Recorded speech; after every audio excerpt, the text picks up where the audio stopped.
This type of cheater is what you will commonly hear referred to as a type of cheating that resembles being strangled to death by a boa constrictor.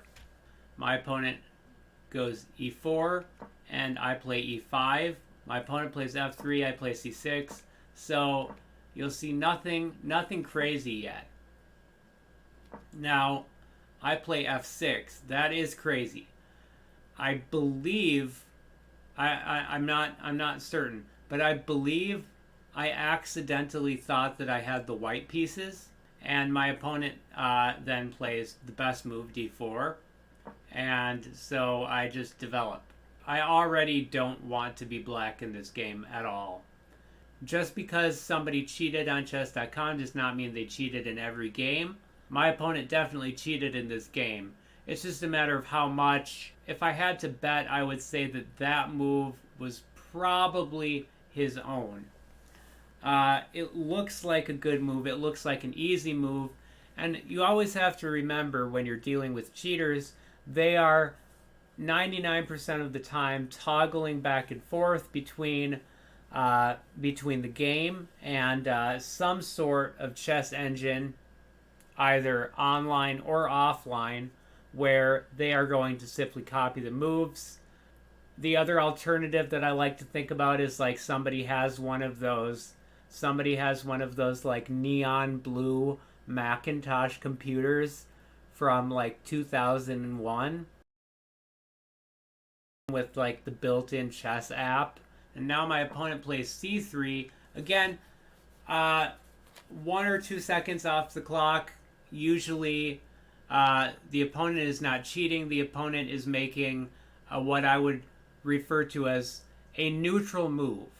So a lot of people who are cheating will make these neutral moves that really just aren't going to affect the game very much, and they'll be able to get a jump on the clock by setting up the position in the other window. Again, he just blitzes out a neutral move.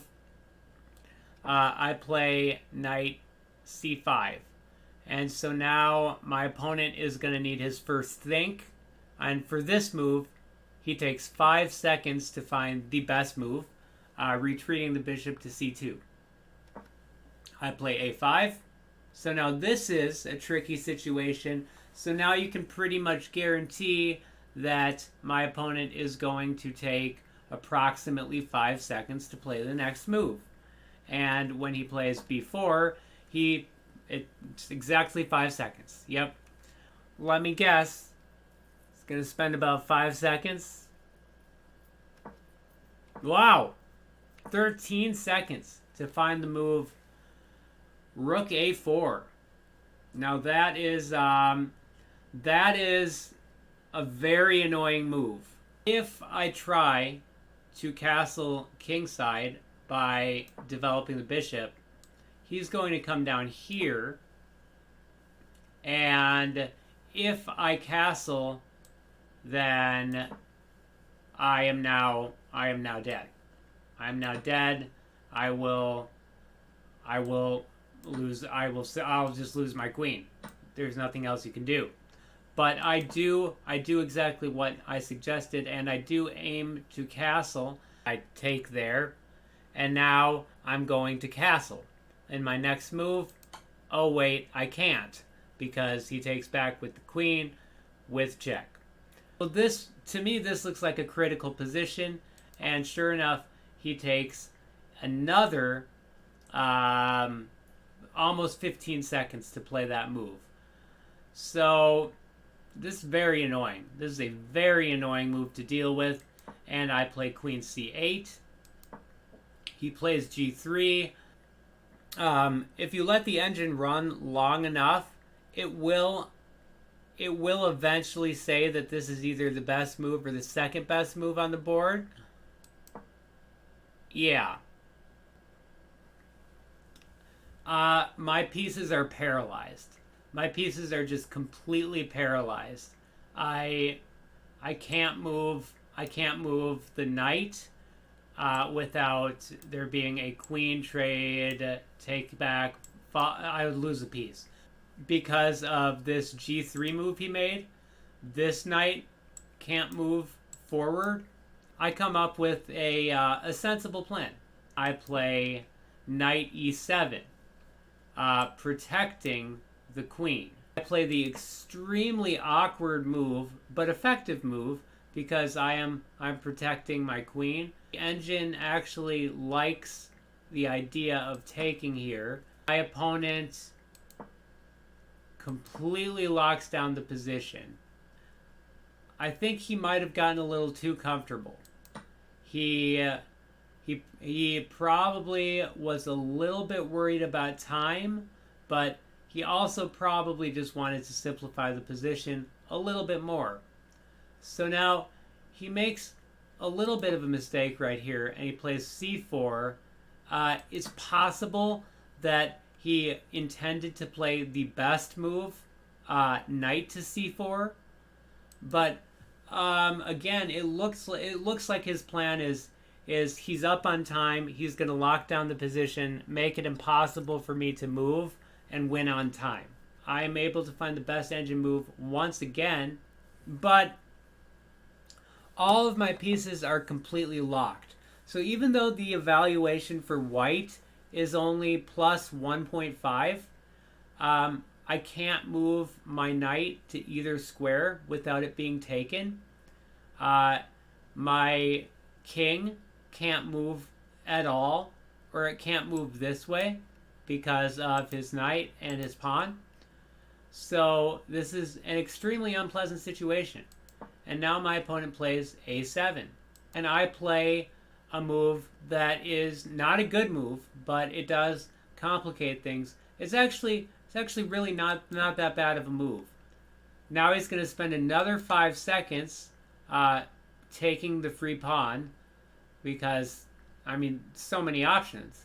I played g8, and now I think he got into panic mode a little bit. 6 seconds off the clock, and he made a relatively serious mistake. Not a blunder by any means, but I take, he takes. I now have the amazing ability to go da, da, da, da, da, and then maybe da, da, da. So now you just see all my pieces are getting loose. And I play the move a4 to clear the way for that series of 1, 2, 3, 4, 5, 6, 7, 8 moves. He plays probably the worst move possible. And I take. He plays knight to b5. Probably a random move.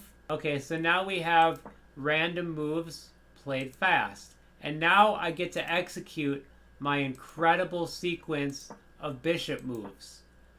I've never seen anything so beautiful. And now he appears to have almost completely trapped my knight, which is why I play a4. Says a mistake, but it's a very understandable mistake. But that is nothing compared to this. That's a mistake. That's a blunder. But my opponent, as good as my opponent was in the opening of this game, he has trouble finding the capture. So he doesn't quite find the capture. And now I get my checks in. Check. Move over there.